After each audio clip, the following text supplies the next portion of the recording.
Good afternoon children, how are you all? In previous class we learned about democracy in India and elections in India.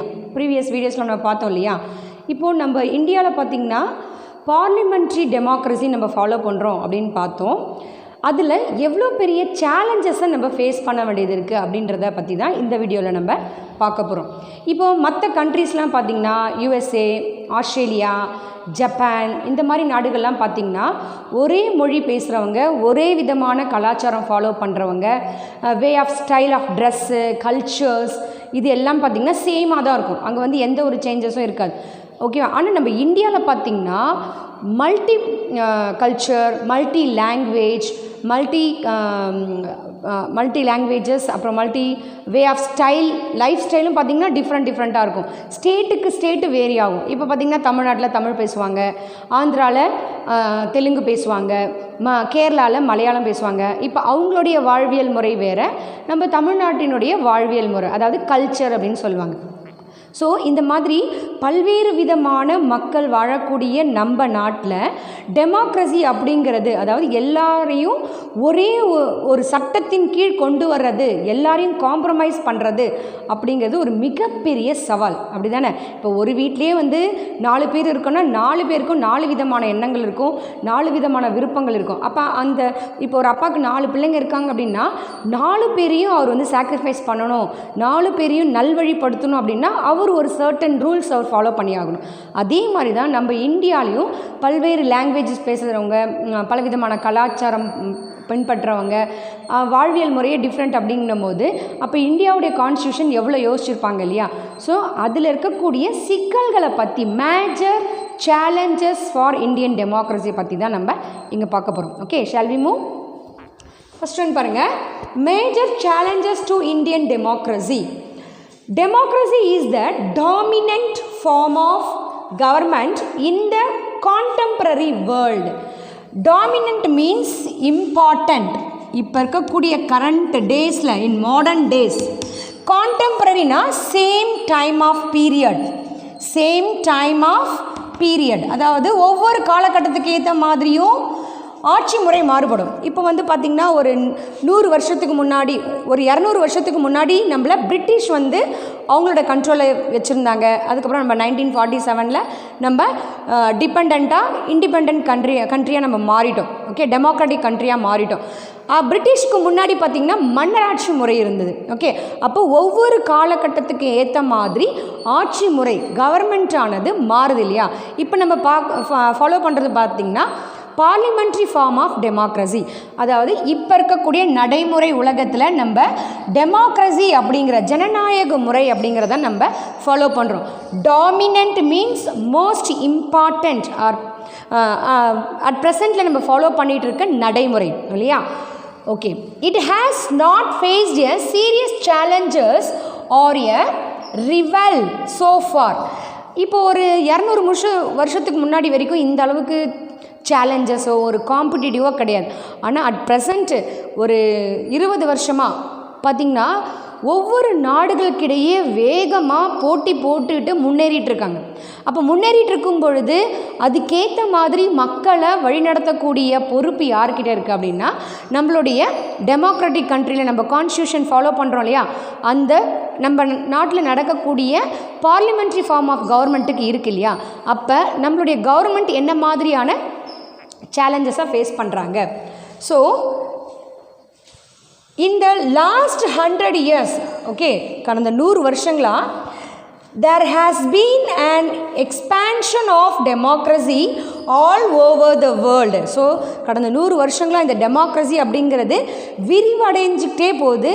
இன்னும் நம்ம அதுக்கேற்ற மாதிரி ஃபாஸ்ட்டாக work out பண்ண வேண்டிய விஷயம் ஒரு காலகட்டத்தில் நம்ம இருக்கும். ஓகேவா? The various aspects of democracy and its challenges. Okay, now we are going to learn what are the challenges we are going to face. இப்போ ஜனநாயக நாடு அப்படின்னா ஜனநாயகம்னா என்ன? ஆல் ஆர் ஈக்குவல், எல்லாருக்கும் எல்லோரும் சமமாக இருக்கணும், எல்லாருக்கும் சரிசமமாக எல்லா விஷயங்களும் கிடைக்கணும் அப்படிங்கிறது தான் இதனுடைய மெயின் கான்செப்டே இல்லையா. அப்படி கிடைக்குதா, எல்லாருக்கும் எல்லாமே கிடைக்குதா? கிடைக்கல இல்லையா. என்னென்ன கிடைக்கல அப்படின்னு பார்க்கலாம்.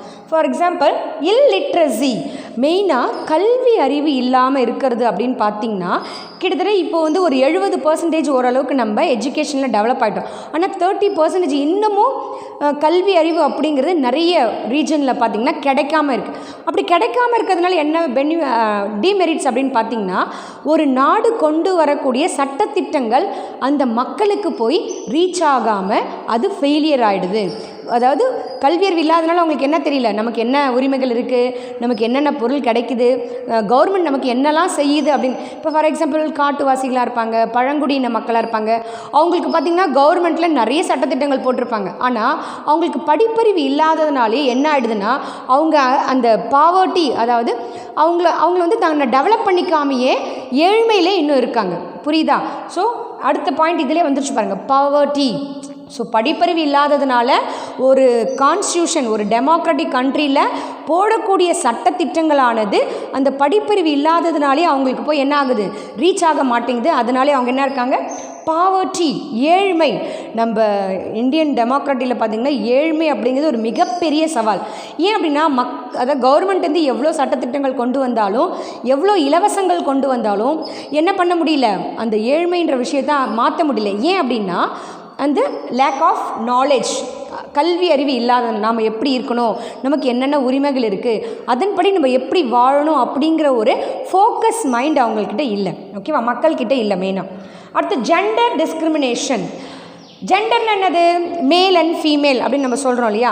இன பாகுபாடு, ஆண் பெண் சமம் சொல்கிறோம். ஆனால் இன்னமும் நிறைய கிராமங்களில், நிறைய இன்னும் சொல்லப்போனால் டவுனில் சிட்டிலாம் கூட பெண்களை அடிமைப்படுத்தி வைக்கிறது, இல்லை வந்து அவங்கள வளர்ச்சி அடையாமல் தடுக்கிறது, அந்த மாதிரி நான் சொல்கிறத தான் நீ செய்யணும் அப்படின்னு ஆண் வந்து பெண்ணை கட்டுப்படுத்துறது, அந்த மாதிரி. அதாவது அவங்களுக்கு அந்த நாலேஜ், அதாவது ஒரு சமுதாயத்தில் ஆண் பெண் இருவரும் சமமாக மதிக்கப்படும் பொழுது தான் அந்த குடும்பமாக இருந்தாலும் சரி, ஜனநாயகமாக இருந்தாலும் சரி செழித்து வளரும், டெவலப் ஆகும். யாராக ஒருத்தரை வந்து கண்ட்ரோல் பண்ணணும்னு நினச்சா அங்கே வீழ்ச்சி தான் வருமே தவிர டெவலப்மெண்ட் இருக்காது. ஓகேவா.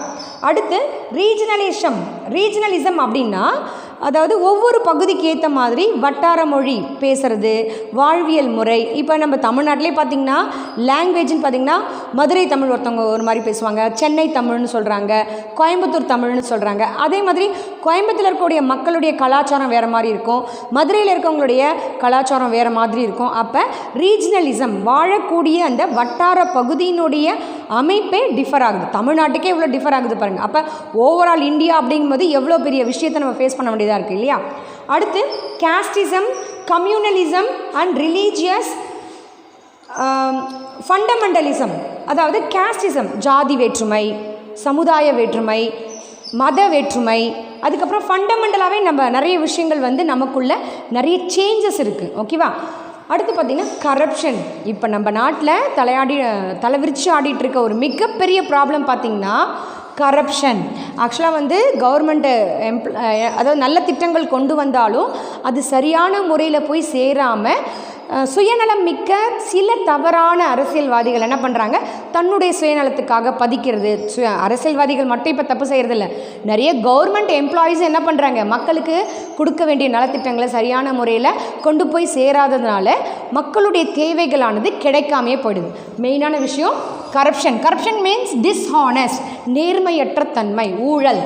அடுத்து கிரிமினலிசம் of politics.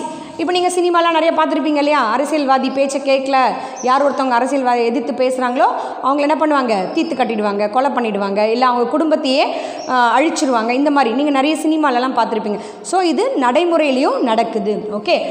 கிரிமினலிசம் of politics, then political violence.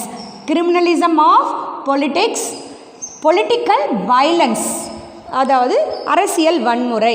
இப்போ நிறைய அரசியல் கட்சி கூட்டம் நடக்கும்போது ஒரு கட்சி இன்னொரு கட்சி என்ன பண்ணுறது, ஒருத்தர் தாக்கிக்கிறது, தனி மனிதனுடைய உரிமைகளை சொல்ல விடாமல் அவங்கள வந்து அழிக்கிறது. இந்த மாதிரி நிறைய பொலிட்டிக்கல் வயலன்ஸும் வந்து ஒரு மிகப்பெரிய சேலஞ்சாக ஒரு நல்ல ஜனநாயகம் நடக்கிறதுக்கு என்ன ஆகுது, ஒரு மேஜர் சேலஞ்சாக ப்ராப்ளமாக இருக்குது. ஓகேவா? இதெல்லாம் எப்படி நம்ம ஓவர் கம் பண்ண முடியும் அப்படின்னு பார்த்திங்கன்னா, ஒவ்வொரு இண்டிவிஜுவல் பர்சனும் சுயநலம் இல்லாமல் நம்ம நாடு வளரணும், நாம் வளர்ச்சி அடையணும் அப்படின்னு தனக்கு கிடைச்ச படிப்பறிவை வச்சு சுயநலம் இல்லாமல் வாழும்போது தான் இந்த மாதிரியான மேஜர் சேலஞ்சஸை நம்மளால் ஓவர் கம் பண்ண முடியும். So as a future generation நீங்கள் என்ன பண்ணணும், இந்த மாதிரி தவறான விஷயங்களை அவாய்ட் பண்ணிவிட்டு நல்ல விஷயங்களை சுயநலம் இல்லாத ஒரு இந்தியனாக நாம் உருவாகணும். கண்டிப்பாக மாணவர்கள் நீங்கள் நினச்சிங்கன்னா இந்த மாதிரி மேஜர் சேலஞ்சஸ்லாம் இல்லாமல் நீங்கள் என்ன பண்ண முடியும், உருவாக்க முடியும். ஓகே இப்போ ஒரு டெமோக்ரஸியில் சேலஞ்சஸ் நம்ம சொல்லிட்டோம். அந்த டெமோக்ரஸி சக்ஸஸ் ஆகணும் அப்படின்னா ஆஸ் எ இண்டியனாக, ஆஸ் எ இண்டிவிஜுவல் பர்சனாக நாம் என்ன பண்ணணும் அப்படிங்கிற அவேர்னஸ் நமக்குள்ளே இருக்கணும் இல்லையா? அந்த conditions for the success of democracy in India. நம்மளுடைய ஜனநாயகம் வெற்றி பெறணும், ஜெயிக்கணும் அப்படின்னா நம்ம என்னெல்லாம் ஃபாலோ பண்ணணும் அப்படிங்கிறத நம்ம உணர்ந்து செயல்படணும். As a every citizen we should follow these conditions. Empowerment of the poor and illiterates to enjoy the goodness of democracy. Empower means authority, அதாவது உரிமை. இப்போ கவர்மெண்ட்டு மோடி வந்து பார்த்திங்கன்னா விவசாய கடன் கொடுக்குறாரு, பெண் குழந்தைகளுக்கான அதாவது நிறைய இன்சூரன்ஸு, நிறைய திட்டங்கள் கவர்மெண்ட் கொண்டு வராங்க. ஆனால் படிப்பறிவு இல்லாதவங்களுக்கு என்ன ஆகுது, அது சரியான ஏழைகளுக்கு சரியாக அது போய் ரீச் ஆகாமல் அவங்க வந்து அதை அனுபவிக்க முடியாமல் போயிடுது. அப்போ ஃபஸ்ட்டு என்ன விஷயம் பண்ணணும், நமக்கு கிடைச்சிருக்க அத்தாரிட்டி வந்து, அதாவது ஒரு கவர்மெண்ட், ஒரு டெமோக்ரஸி கண்ட்ரியில் ஒரு கவர்மெண்ட் போடுற திட்டமானது சாதாரண அடித்தட்டு மக்களுக்கும், அதாவது புவர் பீப்புளுக்கும், கல்வி அறிவு இல்லாத மக்களுக்கும் போய் சேரணும். அதுதான் goodness of democracy. Empowerment of the poor and illiteracy to enjoy the goodness of democracy. So அரசாங்கம் போடக்கூடிய எந்த ஒரு திட்டமும் அடிப்படை மக்களுக்கும், அதாவது ஏழை மக்களுக்கும், படிப்பறிவு இல்லாத மக்களுக்கும் போய் ரீச் ஆகணும். அதான் ஃபஸ்ட்டு ரீசன். அவங்களாம் வந்து டெவலப் ஆகிட்டாலே நம்மளோட டெமோக்ரஸி என்னது, சக்ஸஸ் தானே. அடுத்து பாருங்கள், willingness among the elected people not to misuse their powerful position and public wealth. முக்கியமாக ஓட்டு போடக்கூடிய, அதாவது ஓட்டு willingness among the elected people not to misuse their powerful position and public wealth. மெயினாக இந்த கரப்ஷன். இப்போ நம்ம தேர்தல் எதுக்கு நடத்துகிறோம், நம்மளுடைய தேவைகளை நிறைவேற்றுறதுக்கு நம்மளுடைய ஒரு ரெப்ரசன்டேட்டிவை நம்ம எலெக்ட் பண்ணி தேர்ந்தெடுக்கிறோம். அப்போ அவர் எப்படி இருக்கணும், மக்களுடைய பொது நலத்தை யோசித்து அவர் செயல்படுறவராக இருக்கணும். தன்னுடைய பவரை மிஸ்யூஸ் பண்ணாமல் மக்களுக்காக உழைக்கக்கூடியவராக இருக்கணும். அதேமாதிரி மக்களும் என்ன பண்ணணும், பணத்துக்காக ஓட்டு போடக்கூடாது. ஓட்டு போட்டு தேர்ந்தெடுத்தவங்கள்ட்ட என்ன பண்ணணும், கேள்வி கேட்கணும். நாங்கள் ஓட்டு போட்டு எங்களோட தேவைகளை நிறைவேற்றுறதுக்குன்னு உங்களை தலைவராக நிற்க வச்சோம், அப்போ நீங்கள் என்ன பண்ணணும், எங்களோட தேவைகளை நிறைவேற்றணும் அப்படின்னு நீங்கள் என்ன பண்ணணும், கம்பல்சரி கொஷின் ரைஸ் பண்ணணும். அடுத்து பாருங்கள், eradication of social evils and dangers from which democracy suffers. அதாவது ஜனநாயகத்தை பாதிக்கக்கூடிய எராடிகேஷன் அப்படின்னு பார்த்திங்கன்னா தீமைகள், அதாவது லஞ்சம் வாங்கிறது, படிப்பறிவு இல்லாமல் இருக்கிறது, அப்புறம் வந்து டிஃப்ரென்ஷியேட் பார்க்குறது. அதாவது நம்மளுடைய டெமோக்ரஸியுடைய மெயினான தாத்பரியம் பார்த்திங்கன்னா யூனிட்டி இன் டைவர்சிட்டி, அதாவது வேற்றுமையில் ஒற்றுமை. அந்த தாத்பரியத்தை நம்ம உணர்ந்து நம்ம இந்தியர் அனைவரும் ஜாதி, மதம், இனம், நம்ம வசிக்கிற இடம், அந்த எல்லாத்திலையும் நமக்குள்ளே ஒரு ஒற்றுமை இருந்து நம்ம டெமோக்ரஸிக்கு தடையாக இருக்கக்கூடிய தடைகளை ரிமூவ் பண்ணணும். So eradication of social evils and dangers from which democracy suffers. இந்த மெயினாக இந்த மேஜர் சேலஞ்சஸ் நம்ம பார்த்தோம் இல்லையா, அதை எல்லாமே நம்ம தடுத்து அதை வந்து அதுக்கான ஸ்டெப்ஸை நம்ம எடுத்தாலே என்ன பண்ணிடலாம், நம்மளுடைய டெமோக்ரஸியை ஒரு சக்ஸஸ்ஃபுல் டெமோக்ரஸியாக மாற்ற முடியும். அடுத்து பாருங்கள், an impartial and efficient press to form public opinion. அதாவது யாருக்கும் சப்போர்ட் பண்ணாது. இப்போ நீங்கள் பத்திரிகை மீடியாலாம் ரொம்ப ரொம்ப இம்பார்ட்டன்ட். இப்போ வந்து நிறைய பார்த்திங்கன்னா டிஆர்பி ரேட்டை இன்க்ரீஸ் பண்ணுன்றதுக்காக இல்லாத விஷயத்தை திரித்து சொல்கிறது, ஒரு கட்சிக்கு சப்போர்ட் பண்ணுற மாதிரி டெலிகாஸ்ட் பண்ணுறது, அந்த மாதிரி விஷயங்கள்லாம் மெயினாக பத்திரிகையாளர்கள் ஒரு சில பத்திரிகையாளர்கள் ஃபாலோ பண்ணுறாங்க. அவங்க என்ன பண்ணணும், மக்களுடைய நலனுக்காக மட்டுமே ஒரு சுயநலம் இல்லாமல் செயல்படணும். எந்த கட்சி தப்பு செய்யுது, எந்த கட்சி என்ன பண்ணுறாங்க, அதாவது ஆளும் கட்சி நல்லது செஞ்சால் அந்த நல்லதையும் மக்களுக்கு எடுத்து காட்டணும், அவங்க செஞ்ச தீயதையும் என்ன பண்ணணும், மக்களுக்கு சரியான முறையில் ரீச் பண்ணணும். ஸோ அப்போ ப்ரெஸ் அப்படிங்கிறது யார், ரிப்போர்ட்டர். இவங்களுடைய முக்கிய பங்கு, அதாவது இம்பார்ட்டியல்னால் தனி மனிதனுக்கோ இல்லை ஒரு குறிப்பிட்ட குரூப்புக்கோ சப்போர்ட் பண்ணாத சுயநலமற்ற ஒரு திறமையான பத்திரிகையானது தேவை. ஓகேவா? ஏன்னா அப்போ தான் மக்களுக்கு சரியான ஒரு நாலேஜ் கிடைக்கும். எந்த ஆட்சி நல்லது செய்யுது, யார் தீமை செய்கிறாங்க, யார் குறைந்த அளவில் மக்களை வந்து தவறாக பயன்படுத்துகிறாங்க, அதாவது மக்களுக்கு குறைந்த அளவில் மட்டும்தான் சேவை செய்கிறாங்க, சரியான திட்டங்கள் கொண்டு போய் சேர்க்கலை அப்படிங்கிற அவேர்னஸ் படித்தவங்களுக்கு எதன் மூலமாக கிடைக்குது, டிவி, டெலிவிஷன், பத்திரிகைகள், இதன் மூலமாக கிடைக்குது இல்லையா? ஸோ அப்போ சுயநலமற்ற ஒரு பத்திரிகையானது கண்டிப்பாக ஒரு ஜனநாயகத்துக்கு தேவை. அடுத்து presence of strong public opinion. Okay, presence of strong public opinion, அதாவது மக்கள் வந்து தன்னுடைய கருத்துக்களை தெளிவாகவும் தைரியமாகவும் முன்னிறுத்தணும். இப்போ பொலிட்டிக்கல் வயலன்ஸ்லாம் பார்த்திங்கன்னா ஒரு மனிதன் தட்டி கேட்கறதுனால தான் என்ன ஆகுதுன்னா அங்கே வந்து வன்முறைகள் நடக்குது. இதுவே ஒரு மக்கள் எல்லோரும் சேர்ந்து ஒருமித்த மனத்தோடு ஸ்ட்ராங்காக தன்னுடைய, அதாவது ஒரு ஆட்சி செய்கிற கவர்மெண்ட்டோடைய தவறை தட்டி கேட்டாங்க அப்படின்னா கண்டிப்பாக எந்த ஒரு அரசியல் தலைவரும் என்ன பண்ணுவாங்க, அதாவது தவறு செய்கிற, அது கவர்மெண்ட் எம்ப்ளாயீஸாக இருக்கலாம், இல்லை பொலிட்டீஷியனாக இருக்கலாம், யாராக இருந்தாலும் கண்டிப்பாக நம்மளை கேள்வி கேட்குறாங்க அப்படின்னும்போது அவங்க என்ன பண்ணுவாங்க, கண்டிப்பாக பயப்படுவாங்க இல்லையா? So presence of strong public opinion, மக்களுடைய கருத்துக்களை ஸ்ட்ராங்காக வலியுறுத்தணும் அப்படின்னு சொல்கிறாங்க. அடுத்து feeling of tolerance and communal harmony among the people. மெயினாக மக்கள் நம்ம மெயினாக கடைபிடிக்க வேண்டியது சகிப்புத்தன்மை. டாலரன்ஸ்னால் என்னது, சகிப்புத்தன்மை. அதுக்கப்புறம் கம்யூனல் ஹார்மனி, அதாவது ஜாதி, மதம், இனம் அப்படின்ற எந்த ஒரு வேறுபாடும் இல்லாமல் நாம் அனைவரும் இந்தியர், நாம் அனைவரும் சகோதர சகோதரிகள் அப்படின்னு ஒற்றுமையோடு நம்ம செயல்பட்டோம்னா நம்மளுடைய இந்தியன் டெமோக்ரஸி சக்ஸஸ்ஃபுல்லான டெமோக்ரஸியாக சேஞ்ச் ஆகும். அடுத்து பார்த்திங்கன்னா awareness among the people of the fundamental rights that they are entitled to enjoy. அதே மாதிரி நம்மளுடைய கான்ஸ்டியூஷன், நம்மளுடைய அரசு வந்து நமக்கு என்னென்ன ரைட்ஸ் நமக்கு கொடுத்துருக்காங்க, நம்மளுக்கு என்னென்ன உரிமைகள் இருக்குது அப்படிங்கிற அவேர்னஸை தெரிஞ்சு அதுக்கேற்ற மாதிரி நம்மளுடைய அடிப்படை உரிமைகள் கரெக்டாக நமக்கு கிடைக்கல அப்படின்னும் போது அதுக்கேற்ற மாதிரி எப்படி நம்ம போராடுறது, நம்மளுடைய அடிப்படை உரிமைகள் எப்படி கேட்குறது அப்படிங்கிற அவேர்னஸ் நமக்கு கண்டிப்பாக இருக்கணும். ஓகேவா?